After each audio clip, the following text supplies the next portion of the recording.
Let's talk PARSIQ. So hello everyone and welcome to today's episode of Let's Talk PARSIQ. And today we're joined by CEO Tom Turman and COO Rong Kai Wong.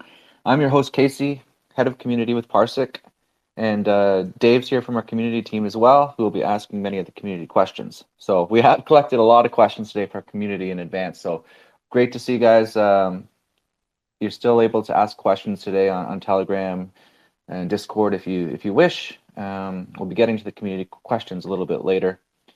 But first, we wanted to discuss some of the company news which we shared with our community yesterday. But before we get to that, we're just going to welcome our guests. So hello, Tom, how are you? Hey, Casey. Hi, everyone. Thanks for tuning in. I'm doing well. Doing really well. Great to hear. Rong Kai, how are you doing today? Hi Casey, hi Tom, and hi Dave. Hi everyone. It's good. It's a warm sunny day in the UK, and today's a great day. Awesome. And Dave, Dave's behind the PARSIQ logo here. How are you doing, Dave? Hey guys, yeah, just pushing all the buttons here. Yeah, we've had a bunch of questions in this time, so looking forward to it. Should be a good one. That's awesome. Yeah, and for everyone to know, we also have a community poker game happening later today at 6 p.m. UTC. So you'll have your chance to win 5,000 PRQ. So yeah, make sure you get a seat at the table. You can sign up through our Discord, and instructions are also in Telegram. So yeah, during our brief introduction, of course, I've welcomed Tom as the PARSIQ CEO and Rong Kai as our COO, but this only holds true for 2 more days. Because yesterday we announced that Rong Kai will become the new PARSIQ CEO effective July 1st, while Tom will move to become the executive chairman.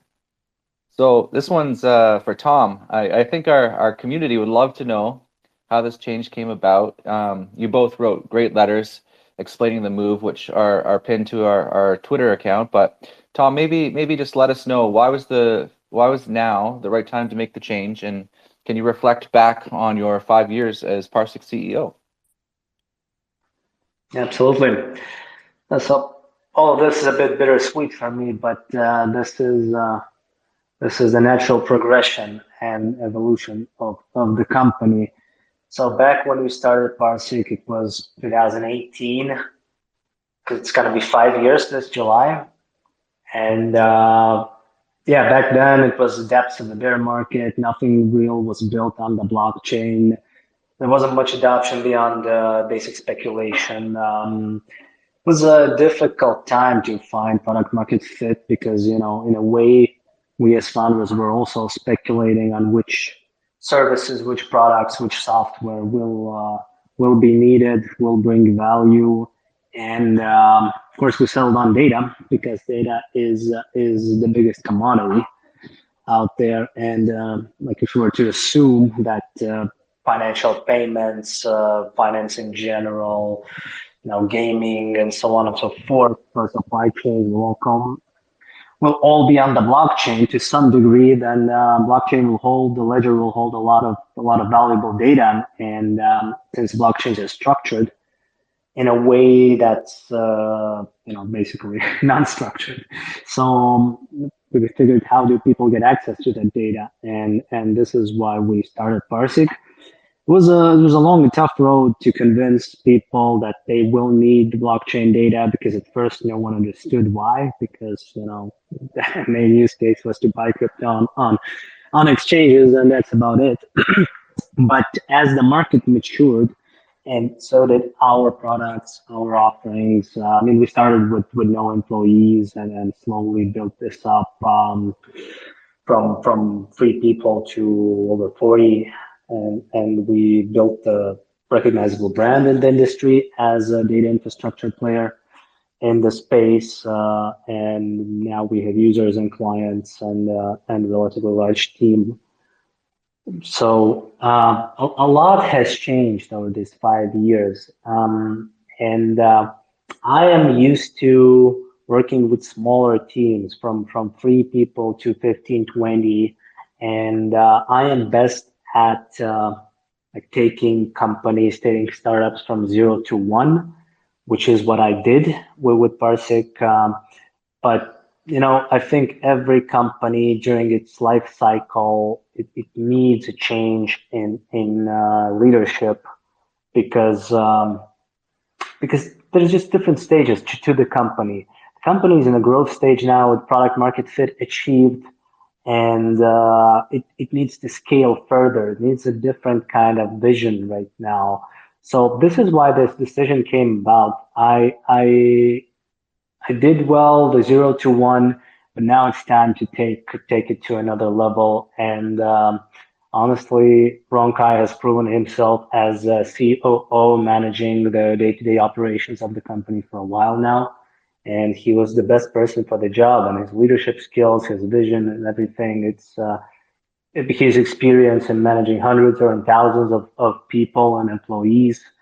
I think, yeah, he's a passionate individual with big plans for PARSIQ. And myself, I'm not really going anywhere. I'm still staying on the board. I'll still work with Rong Kai and the team on strategic directions of the company, and so on and so forth. But this is the best move right now because I feel we are in this market cycle where the blockchain adoption will start accelerating in the coming years. And since the company is as big as it is, it's time to get a new, fresh kind of set of eyes on the vision and how to scale it properly. Perfect. Thanks for explaining things so clearly, Tom. And it's nice to take a trip down memory lane there. Some great insights from you. So I guess like the next thing we got to do is talk to Rong Kai. So first off, congratulations on this new appointment. Day in and day out since you joined the company, we've seen your commitment, your leadership style, and your enthusiasm for growth. We just heard why Tom thought you were the perfect choice for CEO. We know that everyone on our team is super happy for you, and also that the promotion is a great honor for you. So in your letter to the community, you spoke about the responsibility you feel not only for us as employees, but also towards the community. So can you let us know what being appointed CEO means to you? Hi, Casey, and thank you so much. And this is a good question. I think right off the bat, I would like to thank Tom and the board for trusting in me and in my abilities to bring the company forward. I think what it really means for me is responsibility and duty. I think that's something I can't probably get away from my background as previously when I was a police officer. That's something that lies with us. That sort of becomes a part of me. More higher duties, higher positions, whether on the corporate ladder or in other places, means more responsibilities, and it's like Spider-Man, when great power comes great responsibilities. It's the same whether you're heading a small team, a big company, a medium company, you're heading Google, you're heading a country. I think a lot of things that comes to my mind is on really steering the ship, bringing PARSIQ to greater heights, and really achieving what we set out to build. And I think this is really accumulation of efforts, not just on me, but from the rest of the company as well, in really reaching where we are today. When I first joined the company, where we had less than 15 people, maybe, and together with Tom and the other founders, we grew the company to about 40 plus. And I think it's really a testament to how the company has grown so far, and really see through the journey that we have. A lot of things that happened in the past 1 year, which I'm sure the community knows as well. And to me, then becoming the CEO means really going beyond this now and bringing it further. Thanks, Rong Kai. Yeah.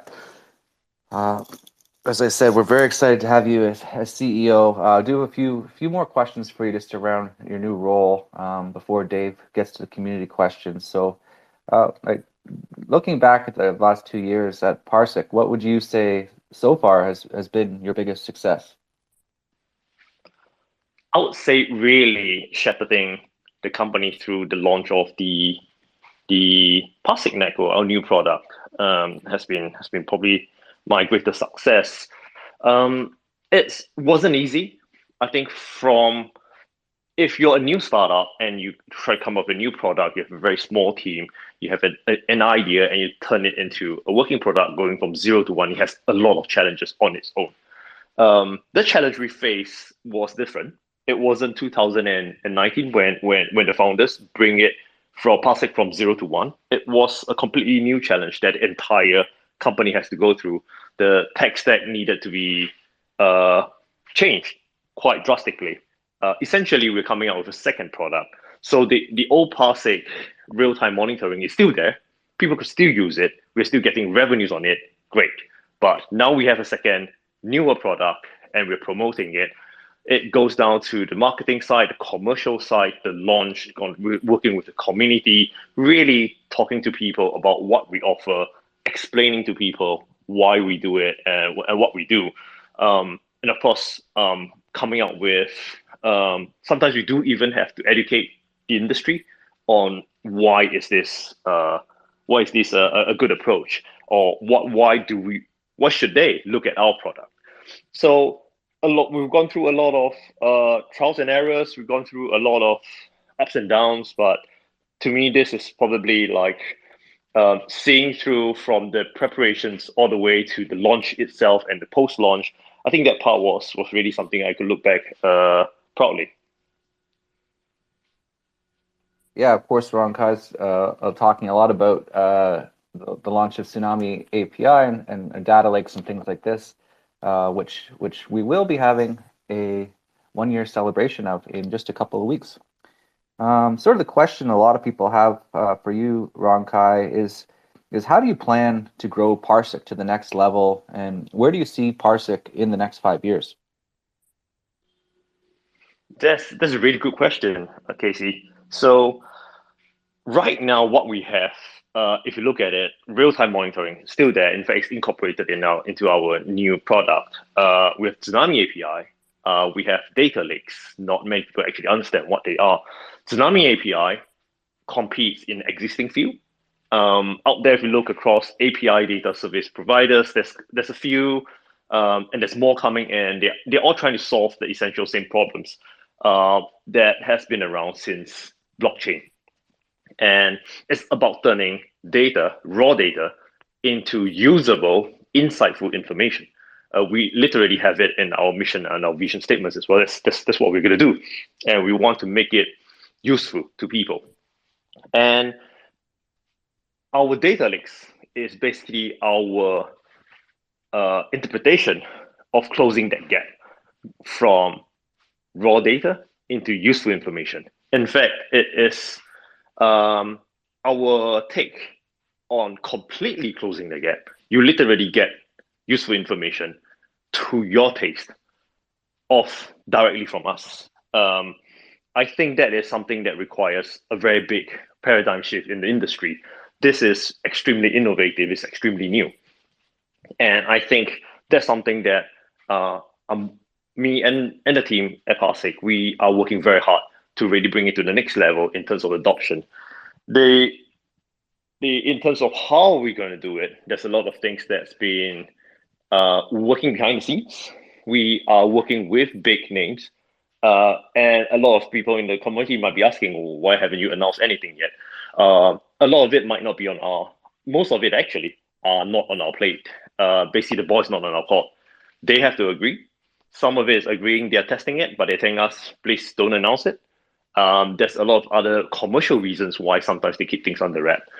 A lot of the efforts that we're going to focus on now are really based on multipliers. We're going to go for big adoptions, big names, and we're going to corner parts of the market that really has the biggest multipliers for us. And from there, we will strike a better adoption of our data lakes.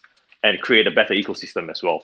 All this while, our teams are working very hard to really make adoption easier, lowering the barriers, whether you're a business adopting our data lakes and our APIs, make it just way easier to switch, down to developers, way easier to learn how do you do that with SDKs, educations, and informations, etc. There's a lot of things that's happening behind the scenes, going along those directions. I would say that you guys might be, if all goes well, the next quarter, and I think I mentioned it in the community chat as well, the next quarter will be pretty exciting. We might be able to announce some stuff at the next quarter. But again, a lot of those timelines are not in our control. So I do have to seek the community's understanding.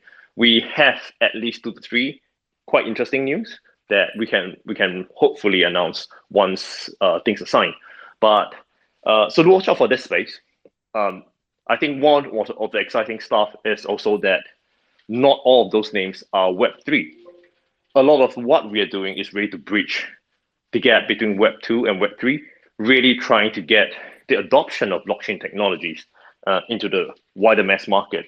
That's probably where we differ quite a bit with other companies as well. Their focus has always been going for the current Web3 market. And for us, what we want to do is really to bridge the mass market and what we are really building in a very innovative space. So that's something that we have been working very hard on, especially our founders, actually. Our founders has been working very hard to get some of these really interesting deals coming in. Once certain things are, some of them we have signed MOUs.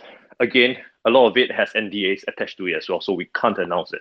But a lot of things commercially, they're going to come in. We're really going to come in 2024, I would say, and some of it at the later half of this year. Great, thanks for that great description and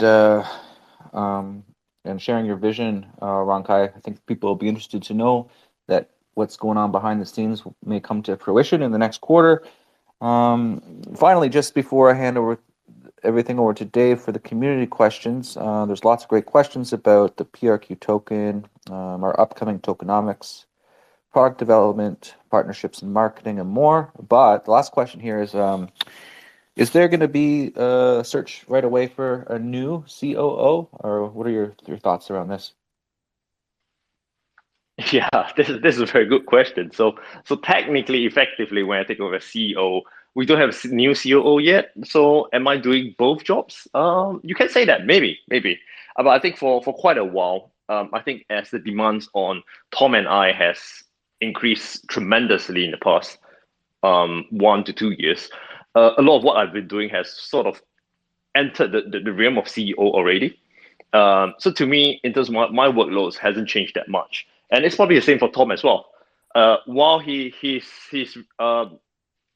in the sense his title becoming executive chairman, effectively what he's doing is about the same as well. Because I think eventually the workload on us has resulted in a situation where we have drifted into these roles where it makes more sense for me to formally take up this title and this position as CEO while he remains as executive chairman, because a lot of the things that he's doing are already at that level. Tom is extremely involved with all the strategic issues, but all the day-to-day at the operational level, translating strategic vision into operational capabilities and improvements, all the way down to the tactical levels, all of it has been handled by me. So I think in the medium to longer term, I think it makes sense for us to start looking for COO as well. But I think in the immediate sense, we wouldn't have much further changes to the senior management level. Tom, what do you think? Yeah, absolutely. I mean, I think it makes sense for Rong Kai to have a COO as the company grows. Whether that will come, that person will be from within the company or someone new remains to be seen. But we're definitely looking to expand. Perfect. Thanks, guys. Okay, Dave, I guess you can begin with the community questions. Okay, hey guys. So yeah, we've got a whole bunch of questions from the community today. So We might not have time to get through them all, but we'll do our best to get through as many as we can. Any others, we'll keep a hold of them for future AMAs. We've got a lot of questions on tokenomics, so I guess we can tackle those first. I guess it's a little tricky to know who to direct these to, since right now we have an outgoing CEO and an incoming CEO, so we're kind of spoiled for choice. So I'll leave these open to whoever wants to answer. So earlier in the week, we announced a new pricing model. So this was based on computational units, which was a change from our old pricing model. So our first question is concerning this change. And the user asks, could you provide any updates, information as to how this new computational unit model for pricing may factor into the upcoming PARSIQ tokenomics? Which parts may or may not affect or benefit PRQ holders? I think that's a very good question, and that's something that we have been seeing a lot in the community questions. And yesterday, I think from yesterday to a few days ago, similar questions have been coming in, and I think I saw it, Tom has saw it, and I think we've really resolved to really answer this question today. So I think that announcement, something I do want to be upfront. When we make that announcement, we didn't mention PRQ at all. And why? Because that announcement was very technical. If we put in something to do with PRQ in the same announcement, it sort of messes up the messaging. That announcement was meant more for our clients, any developers anyway. Right now, how they pay for our services, of course, subscription based. And obviously, the calculation was by requests, and that's something that the community members are familiar with as well. But we are moving to a computational-based units of calculations. It's because to make it a lot fairer, not all requests are the same. If you request for something in the last 1,000 blocks or something that's relatively in history, it's relatively simple. But if you ask for something from Genesis block to the latest block, and especially the real-time portions, it's actually extremely taxing on the system. It consumes a lot more data, so to speak. And turning it into a computational unit-based calculations accounts a lot more for the costs that company is going to pay out to actually service this. So that is purely from the technical angle. And so therefore, the next question for a lot of people is like, so what has this got to do with PRQ? Effectively, what to me, that is a second question. That is a slightly separate one. Existing utilities are still there because the existing utilities were built for the old platform. The old platform is still around. What about the new platform? And I think that's something that we have been working together with all the various things that we've been working on. In fact, that topic on tokenomics is personally fronted by me. So this is really to assure community members that this has the highest level attention. We are building in additional utilities for PRQ on the platform. In fact, we are going to announce it in the upcoming quarter. In fact, probably within a few weeks or so, on the very first series of utilities that we'll put in. It will be split into three parts, three phases. The first part, I think, is relatively straightforward. It involves PRQ and computational units. Yes, there will be using PRQ of purchasing of computational units in some form, and it will evolve along with our platform. The reason why we're putting it in phases, and even in each phase, the utility itself are going to morph along as it goes between the phases, is really an implementation issue rather than anything else. For a lot of new utilities, it doesn't make sense to think of the final outcome, and we build to that final outcome before we release it. By then, the utility will have taken too long. That's why we're doing it in phases. We're going to do something that's really quick, and the community is going to see immediate utility. And then at the next phase, things gets better. There'll be more utilities, and so on and so forth. At phase 2, definitely we're going to relook at the staking. Right now, a lot of people are asking about staking as well on the platform, on IQ. And the technologies over there was built quite a while ago. We want to revamp it for our new platform. If possible, we want to relook at how the whole thing works, and our resourcing, we need to basically work that part out as well. So things are going to take time, but we are going to combine it with fostering of our ecosystem, because at the end of the day, PRQ as the token for our ecosystem, fundamentally, we are not forgetting that purpose. PRQ is going to foster our ecosystem. And right at the heart of it, the token will not go away. We're going to, in fact, build our ecosystem around the token, because the token is going to foster ecosystem, and the ecosystem is going to exist around the token. That's how we envision it. All the various utilities, all the various different ideas that we have around it, we're going to be built in that manner. And when I talk about 3 phases, exactly when is it, timelines, etc., I can give you more details, because a lot of things we are still working it out. In fact, this bounce back and forth between us at highest level with Daniel, our CTO, with Tom, for quite a bit. A lot of issues has been shot back and forth, because I think a lot of us had really realistic and practical concerns and considerations for a lot of the utilities. One of the top things that we don't want to do is to push out any other random utility where in the end there's no one using it, or it's not popular, or in fact it is not a practical utility, and therefore it causes a bad name for our token. Whatever we want to push out has to be useful. It has to have real life utility. It has to be used by people, and that's what is driving us, and that's also why it's taking us a bit more time. But I'm happy to say that it will be in phases. It took us quite a while. It took us a bit as well to look at existing tech stacks and really run through with the developers to see what can be done, and work with our counterparts from the IQ side to say that what can be done and what can't be done. And it is also still an existing process. Right. I think it's hard to overstate the importance of the tokenomics, obviously, when it comes to like retail holders looking at the project.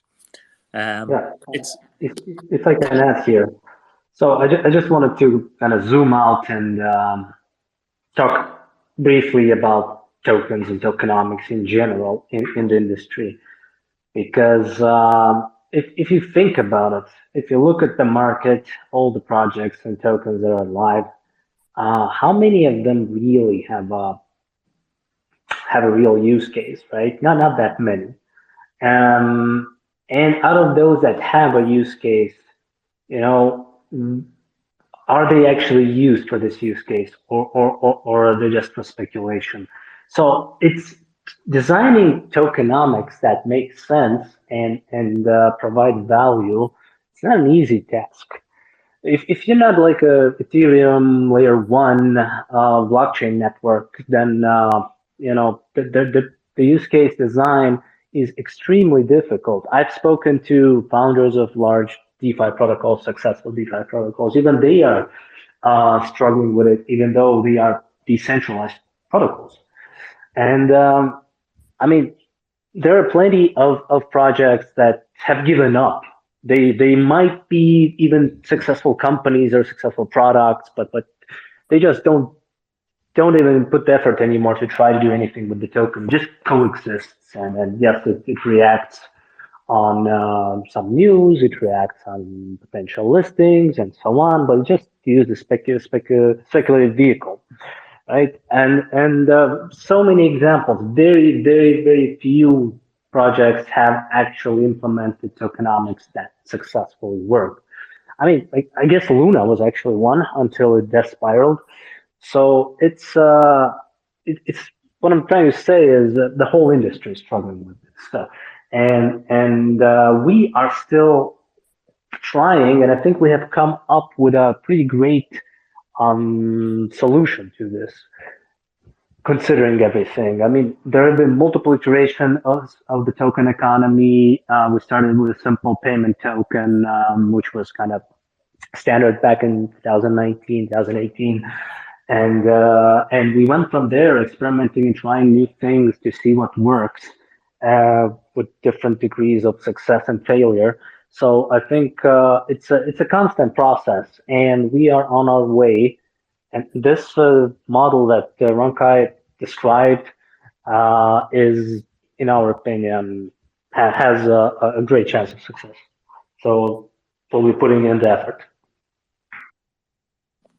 Thanks for your answers, guys. Yeah, I think that's $1 million question, isn't it? It's like building a really successful business in the Web3 space is difficult enough at the best of times. And I think PARSIQ's doing pretty well in building a business that's actually providing real value and generating actual revenue, which is quite a rarity really in the space.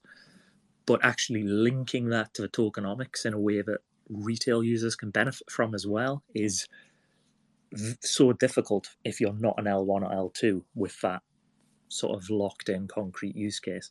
So that is why it's taking a little bit of time to try and flesh out the details and make sure this is something that is really worth implementing. I think a couple of the questions we've got are based around like staking. So I'll just try to ask this as one sort of broad question. Do you think that staking is something that will continue to be part of the tokenomics, or do you think that we will move away from that model? So staking will be involved to a degree. It won't be the main or the core, but it will be one of the aspects within the larger plan of the token economy. Yeah, thank you, Tom. I would just like to add to that as well. I think earlier I did mention that we are looking at staking as part of phase 2 utilities upgrade. So do know that at each phase, basically the utilities are improving. It's like we're adding to it. We're doing more things to it. But I think staking at its current form, it makes sense a lot in the old model where we talk about rentals, etc. With a power token. I think we're really looking at the entire setup and say, how does this make sense in the current model? And how does this make sense in the current industry? I think that's something that we want to relook as well. Like what Tom said, it will be there in some form. And ideally, we should have a mechanism where existing token holders and existing supply holders, they can have a way to benefit with how the ecosystem grows. And that's something that we are really looking at it fundamentally. If staking is not the answer, if there's some other answer which address that portion, so be it, we can move on to that as long as we match this purpose. I'm someone who's always asking about higher purpose. If we do it by method A, is that a better method? Does it achieve the purpose behind it in a better way? And then let's do it. So that's something that we are looking at, and we hope to announce the news to you guys once we have a clearer picture as well. My team are really looking into it quite deeply. Of course, we are also working on a lot of things that's on the commercial side of things. Do bear with us. The tokenomics is something that's actually on a very high agenda with me. So this is something we'll bring forward. Perfect. Yeah, thanks for your answers, guys. Yeah, that makes a lot of sense to me. We've got just a couple more questions on the sort of token subject. We've talked a lot about like linking to data lakes potentially in the past, the running and staking of data lakes. So we have one question, which is, with PRQ value linked to data lakes, what does the current and future demand for data lakes look like? Is this something that our success of a token is still going to be dependent on?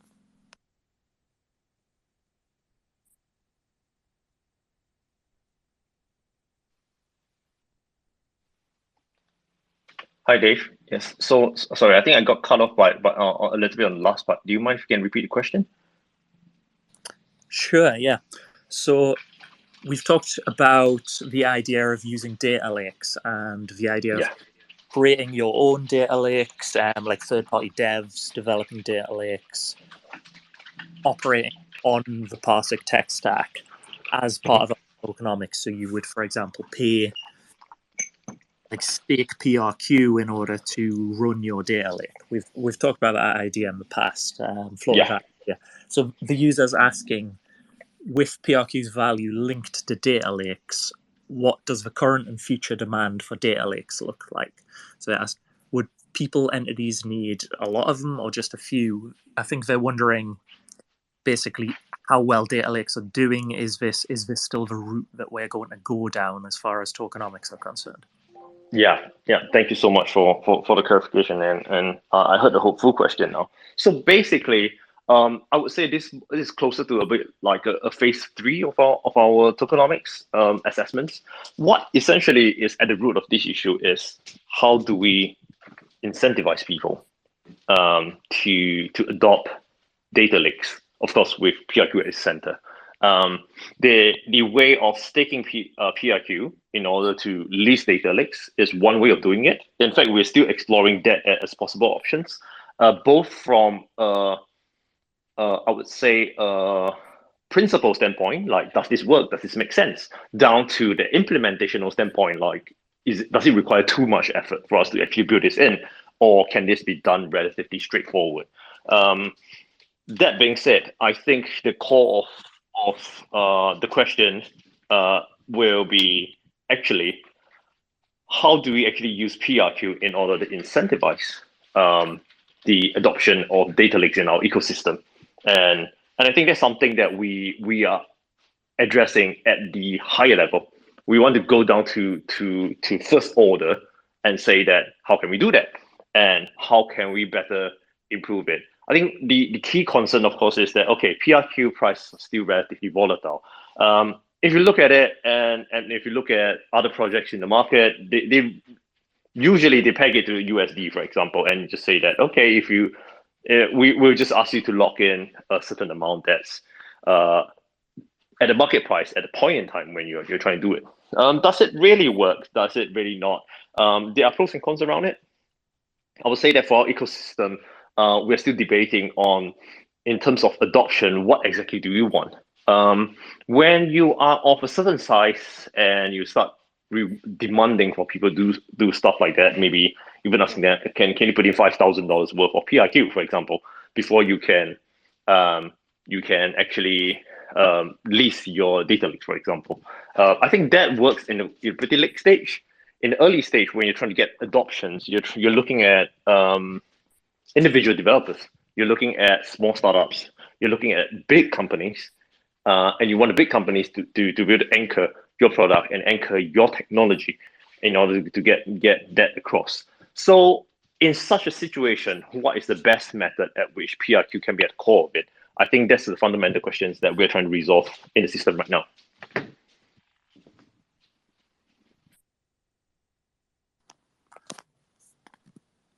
Right, that makes sense. Yeah, it's a tricky question, isn't it? It's like I think a lot of people would like to think you just, well, if you want to incentivize use of the PRQ token, you just say, well, you've got to use PRQ in order to pay for PARSIQ services. That's it. But of course, when you're trying to run a business as well, it doesn't work that way. You know, if you ran Netflix and you said you've got to buy Netflix token in order to buy a subscription, then very few people would buy a subscription. So you've got to try and find a smart way of balancing your clients who want convenience and your retail holders who want to be incentivized for their holding of the token as well. Yes, exactly. And I think the core of it is basically to reduce friction in order to allow adoption. So ideally upfront, there isn't any friction at all. We will make sure PRQ will be at the core of it. And backend, that's our work. That's how we decide to get PRQ to the core of it. And I think at the end of the day, how does it look like for token holders versus how it looks like for clients, for example, versus how it looks like for even individual amateur developers? It's going to look very different. They're going to see just one piece of the puzzle and they say, oh, this is how it is for me, and this is the best way for me. I'm happy with it. Thank you very much. But at the end of it, only by looking across how it connects between the three parties or even more, then you can see really where PRQ is at its core. Exactly. So I think just finding that balance is going to be the main goal, but we'll definitely get there, I think. We've just got one last question regarding the token, and that is regarding liquidity. So when it comes to liquidity on DEXs, are there any plans to increase Uniswap liquidity and liquidity on PancakeSwap? This is obviously something that changes over time as well. We've kind of saw a greater importance on DEXs, a couple of years ago. We've gradually seemed to have moved away from that reliance on DEXs. It's become a much smaller part of our volume than sex traffic. But what do you guys think? Would you like to increase liquidity in the future? So as you said, after Uniswap and DEX volumes hit peak in 2020 or 2021, we've seen centralized exchanges take over for a while the majority of the trading volume. So this is where all the liquidity was and should be at that time. But now the thesis is that with the regulations, especially from the US side, more people will be driven to on-chain. They will trade on-chain on DEXs, and DEXs will slowly take market share from some of the centralized exchanges. Not all of them, but some of them. And if that thesis plays out, and I think it's playing out, then we will definitely work on increasing liquidity on Uniswap, PancakeSwap, and also upcoming new DEXs where PRQ will be listed. Perfect. Cheers, Tom. Yeah, that it's as we were talking about, it's kind of part of the changing landscape of Web3, isn't it? It's just we saw kind of a golden age for the centralized exchanges, and now when regulation starts to bite, DEXs come into their own again. So we will obviously reassess that as time goes on and see what the needs are. So our next questions are more about the future of the project, really. It would be great to get an answer from both of you guys on this one, which is, what are the biggest events this year that you guys are looking forward to for PARSIQ? Could we start with Rong Kai? Yeah, sure. Event, you mean events we attend, or like blockchain events? Did community actually clarify on that? Because that's two different things. So the question is specifically the specified events that will affect the token price. I know that's a very difficult assessment to make, so I'm just asking kind of what are the biggest events you're looking forward to. So not so much in-person events, but milestones for projects. Milestones. Yeah, got it. I think then we're looking at the entire industry in general. I would say that there's quite a few things that can possibly impact us directly or indirectly, but I think a lot of it has been playing out in the markets as we speak. Of course, regulations is one. There's a lot of other things that's been coming in as well. BlackRock listing a Bitcoin ETFs. Bitcoin going up is great for everyone, but I think the key thing that I'm really interested in, and I think that has implications for exactly our space, I think it's where we are starting to see a real life example or a good, especially big data AI related use cases. Obviously, that has certain implications on our industry as a whole, but specifically for us, I think we are one of the only few companies who can really handle such heavy demands. Big data, of course, there's Tsunami API's strengths. Very specific, very complex searches. That is data lake strengths. We are in the exact space where we can actually handle both. And I would say that right now, the market needs to evolve to a stage where that comes to the forefront, that becomes everyone's attention, and demand starts shooting up like mad because everyone's trying to build that. We are working with some partners to really get to that stage, but I would say that that is the exciting space, at least personally for me and the company right now.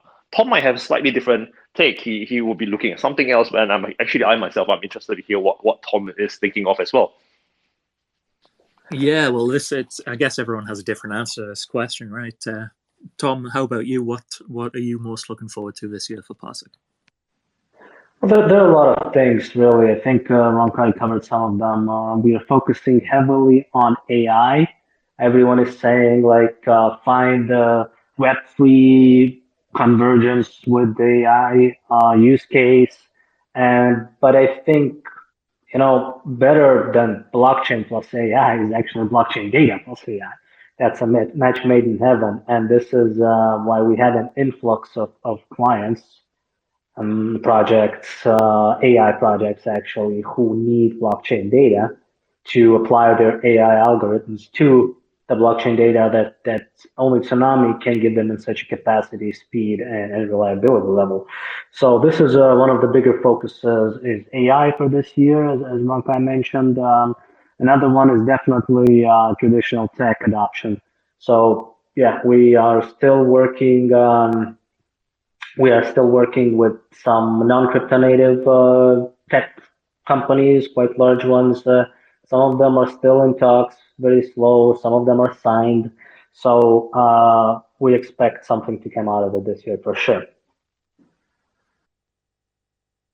Right, I think, like you say, that is a match made in heaven for sure. So that kind of brings me up to the next question. Our user asks, is there any plans for a ChatGPT or similar plugin partnership or integration? Would we ever consider doing a plugin with an AI like ChatGPT?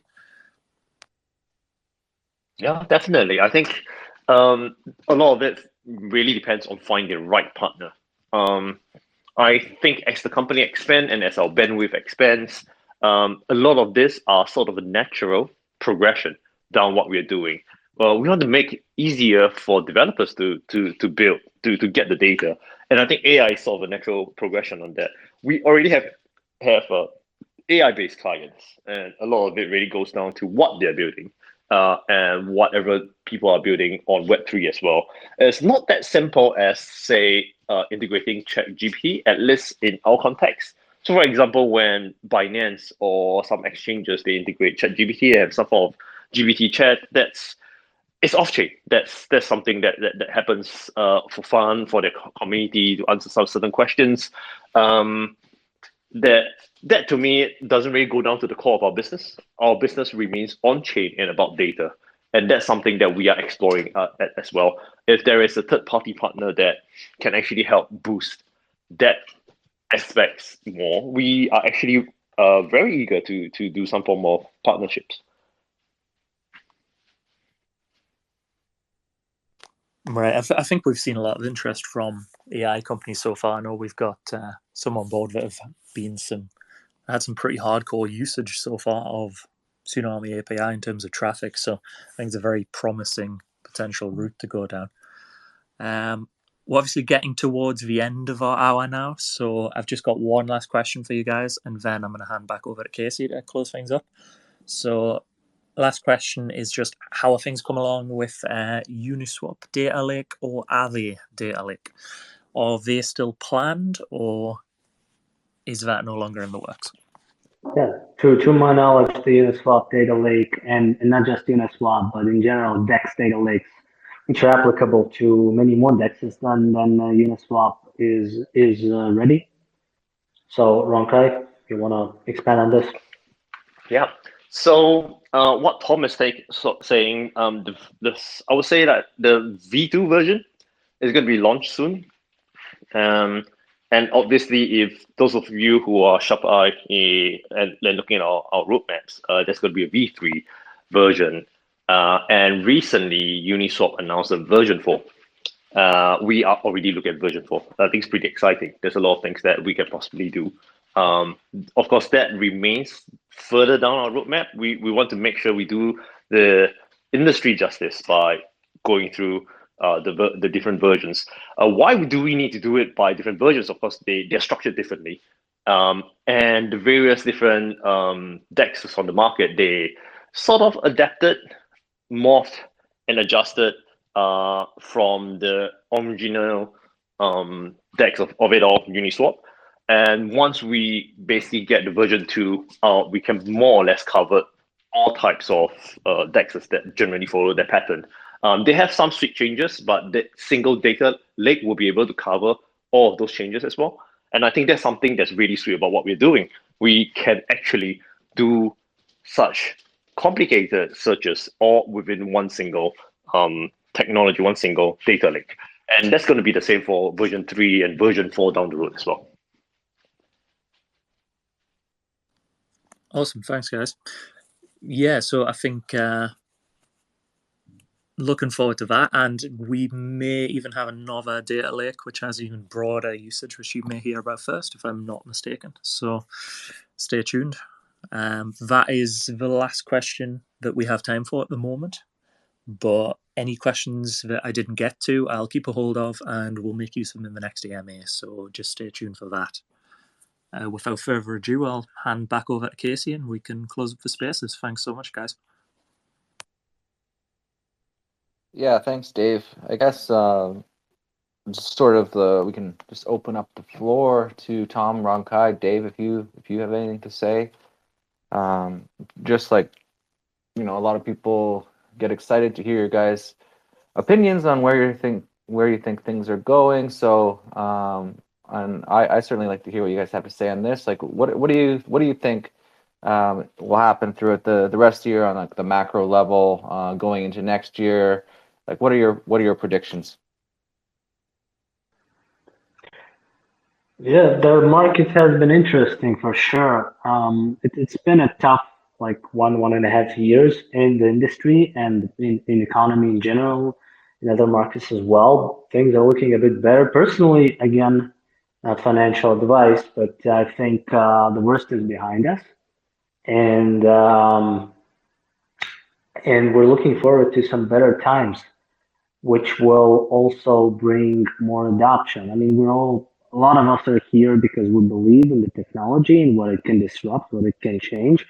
And data is always at the core of all these processes. So I think now with Rong Kai at the helm, PARSIQ is really well positioned to take a market share in the blockchain data industry, which will be more far-reaching than just the crypto native products and the crypto native data, but will go beyond into more real world and traditional industries. Thank you, Tom. If I may add to that, I think we have to remember that blockchain industry is cyclical. It always goes through bull and bear markets, and I think as what Tom was saying, of course, a lot of things on hindsight, we might be proven wrong, but it looks as if the worst is behind. In terms purely by market prices and market activities are still pretty low. And I think this is the best time to continue building, to really just build the fundamentals before all the noise starts taking over. This is a battle, it's a survival of the fittest in some sense. It might not necessarily be survival of the best. It will be a situation where if you survive to the next bull market and you're still around at the next bull market, chances are you're going to make it, because it's not about who's right, it's about who's left behind. And I think that is one aspect of the blockchain industry that we just have to take it. It's good and bad, of course. I think a lot of bad players has been flushed out. Good players like us, we've been around for 5 years, and we'll still continue to build, and you still continue to hear from us. We still continue to make very innovative, exciting technologies for everyone to use. And I'm actually very happy that we have such a vibrant community, and you guys are along the way with us to see this through. Yeah, I'm definitely a bit of a degenerate heart, so definitely do not take any financial advice at all from me. But I think that we are probably starting to see a little bit of a light compared to the last 6 months. We've seen some pretty bullish signs, like big players looking into Bitcoin ETFs. Got Tether now announcing that they're going to be allocating 15% of their net operating profits to purchasing Bitcoin. I try to look at big players like that sometimes and see what direction they're going in. So I think potentially we could be looking at a good few months, but we'll see how it goes. Yeah, very interesting to hear all your opinions. I think, like, for me, like, as the head of community, I'm sort of interested in seeing how the community is feeling a lot of the time, right? Like, it's been hard during this bear market. Sometimes sentiments are low. Obviously, with like depressed prices, people can get down. But day to day at PARSIQ, we're working super hard, harder as we ever were, like whether it's bull or bear. So we're doing our part, and we're glad the community is along for the ride. So I guess with that, thank you so much to Tom and Rong Kai and Dave for joining today. It was a great discussion, and we look forward to the next one. And again, Rong Kai, congratulations on your new role. Thank you very much. And thank you everyone for listening to us today. Yeah, good luck, Rong Kai. You're gonna need it. So congrats again. And yeah, thank you to everyone for tuning in. Big thank you to the community for supporting us all these years. We're not going anywhere. Yeah, and like Tom, you've been an absolute legend as CEO. Everyone in the community knows you, you know. So I know you're not going anywhere. We'll be sad to see you go as CEO, but Tom's absolutely still here as a chair of PARSIQ, and I know it's in absolutely safe hands with Rong Kai. So absolutely best of luck for the future, guys, and thanks so much for everyone to tuning in. Yeah, thanks, Dave. Certainly echo everything you just said. And yeah, enjoy your day, everyone. And like I said earlier, 5 hours time, we're running a 5,000 PRQ PARSIQ series of poker. So hopefully some of you will be able to join us there. Thanks, and everyone have a great day. Bye-bye now. Bye. See you guys. Thanks, guys. See you for poker. Let's talk PARSIQ.